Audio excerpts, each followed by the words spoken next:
तेलंगाना की सियासत से इस वक्त एक बड़ी खबर सामने आ रही है। बीआरएस वर्किंग प्रेसिडेंट केटीआर के कन्नेपल्ली पंप हाउस के दौरे को लेकर जंगम जिला में जबरदस्त सियासी तनाजुर देखने को मिला। मालूमात के मुताबिक हैदराबाद वरंगल हाईवे पर प्रेम भारती और कोमाला टोल गेट के करीब पुलिस ने केटीआर के कॉन्वो को रोक दिया। रोड पर बैरिकेड्स लगाए गए, कुछ जगहों पर लॉरीज खड़ी करके रास्ता बंद किया गया, जिसकी वजह से काफी देर तक तनाव का माहौल बना रहा। केटीआर गोदावरी दरिया के सैलाबी पानी और केन्नीपल्ली पंप हाउस की सूरत हाल का जायजा लेने जा रहे थे। इसी दौरान पुलिस बीआरएस रहनुमाओं के दरमियान सख्त बहस देखने को मिली। केटीआर ने भी रोड पर गाड़ी से उतरकर पुलिस अफसरान से बात की, उनसे सवाल किया उनके दौरे को क्यों रोका जा रहा है। बीआरएस का इल्जाम है कि कांग्रेस हुकूमत जानबूझकर अपोजिशन के दौरे में रुकावटें पैदा कर रही है ताकि केटीआर और उनकी टीम कन्नेपल्ली पंप हाउस तक न पहुंच सके। पार्टी रहनुमाओं का कहना है कि जमहूरी निज़ाम में अपोजिशन लीडर को इस तरह रोकना मुनासिब नहीं है। दूसरी तरफ पुलिस का कहना है कि कानून व ज़ब्त और सिक्योरिटी के पहलुओं को देखते हुए इंतजामात किए गए हैं। पुलिस ने बताया कि सिर्फ ज़रूरी अफराद को आगे जाने की इजाज़त दी जा सकती है।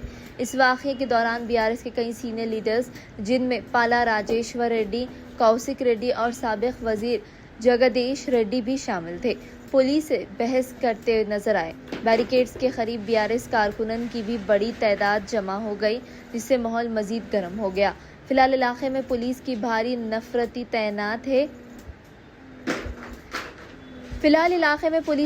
नफरी तैनात है और सूरत हाल पर करीबी नजर रखी जा रही है। इस सियासी तनाजुर ने तेलंगाना की सियासत को एक बार फिर गर्म कर दिया है। अब देखना ये होगा कि केटीआर का कन्नेपल्ली पंप हाउस का दौरा कब और किस सूरत में मुकम्मल होता है और इस मामले पर हुकूमत की तरफ से मजीद क्या वजाहत सामने आती है। లక్ష క్యూసెక్కుల నీళ్లు ఒకటి కాదు రెండు కాదు లక్ష క్యూసెక్కుల నీళ్లు కన్నెపల్లి దగ్గర కిందికి సముద్రంలోకి వృధాగా పోతా ఉన్నాయి. ఇవాళ లక్ష క్యూసెక్కుల నీళ్లు కిందికి పోతుంటే వృధాగా పైన మొత్తం రిజర్వాయర్లని నోరెళ్లు పెట్టి చూస్తా ఉన్నాయి. పైన మిడ్మానేర్ కావచ్చు, కాళేశ్వరం, మరి మొత్తం ప్రాజెక్టులో ఉన్న ప్రతి రిజర్వాయర్ లో కూడా ఇవాళ నీళ్లు లేక రైతులు మరి కనీసం నాట్లేసే పరిస్థితి లేదు.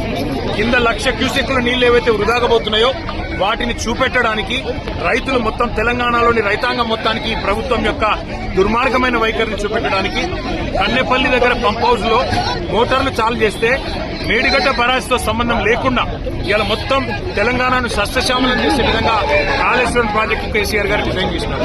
ఇవాళ బ్యారేజ్ తో సంబంధం లేకుండా, మేడిగడ్డ బ్యారేజ్ గేట్లతో సంబంధం లేకుండా మరి 93.5 మీటర్ల ఎత్తులో గోదావరి ప్రవహిస్తే చాలు నీళ్లు కన్నెపల్లి పంప్ హౌస్ లో మోటార్లు చాలు చేస్తే బ్రహ్మాండంగా నీళ్లు ఇవ్వచ్చు, రైతులు నాట్లేసుకోవచ్చు.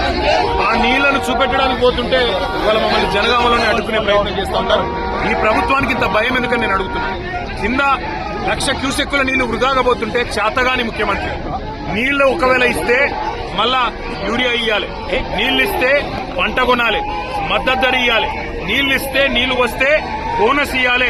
ఈ బాధంతా నాకెందుకు, రైతులను ఎండబెట్టాలి, రైతుల పొలాలకు నీళ్లు రానియద్దని చెప్పి కింద బ్రహ్మాండంగా నీళ్లు ఇచ్చే సౌలత్ ఉంటే దాన్ని పండబెట్టిన ముఖ్యమంత్రి గారి వైఖరి, ఈ ప్రభుత్వం యొక్క దుర్మార్గమైన రైతు వ్యతిరేక వైఖరి చూపెట్టడానికి మేము బయలుదేరితే ఇవాళ మీరు చూడొచ్చు మా వాళ్ళందరినీ అడ్డుకుంటా ఉన్నారు, మా ఎమ్మెల్యేలని, మా ఎంపీలని.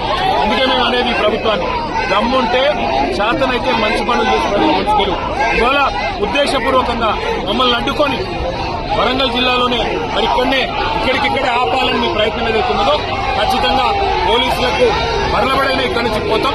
తప్పకుండా కన్నెపల్లి చేరుకొని అక్కడ ప్రవహిస్తున్న లక్ష క్యూసెక్కుల నీళ్లను రైతులకు చూపెడతాం. తెలంగాణలో ప్రభుత్వం ఎంత చేతగాని దద్దమ్మ ప్రభుత్వం ఉందో తప్పకుండా తెలంగాణ రైతాంగానికి మొత్తం చూపెడతాం. ఎందుకు అడ్డుకుంటారు? కింద లక్ష క్యూసెక్కుల నీళ్లు పోతుంటే చేతగాని ముఖ్యమంత్రి, కింద లక్ష క్యూసెక్కుల నీళ్లు పోతుంటే పైన పంటలు ఎండుతుంటే నాట్లేసే పరిస్థితి లేకపోతే కనీసం పట్టించుకునే తెలివిలేని ముఖ్యమంత్రి, వాళ్ళ ప్రభుత్వం యొక్క దొంగతనం బయటపడుతుందనే భయంతో ఇలా మమ్మల్ని పోకుండా ఇక్కడ నిరోధించే ప్రయత్నం చేస్తాం. రేవంత్ రెడ్డి అనే సన్నాసి సూచనల మేరకు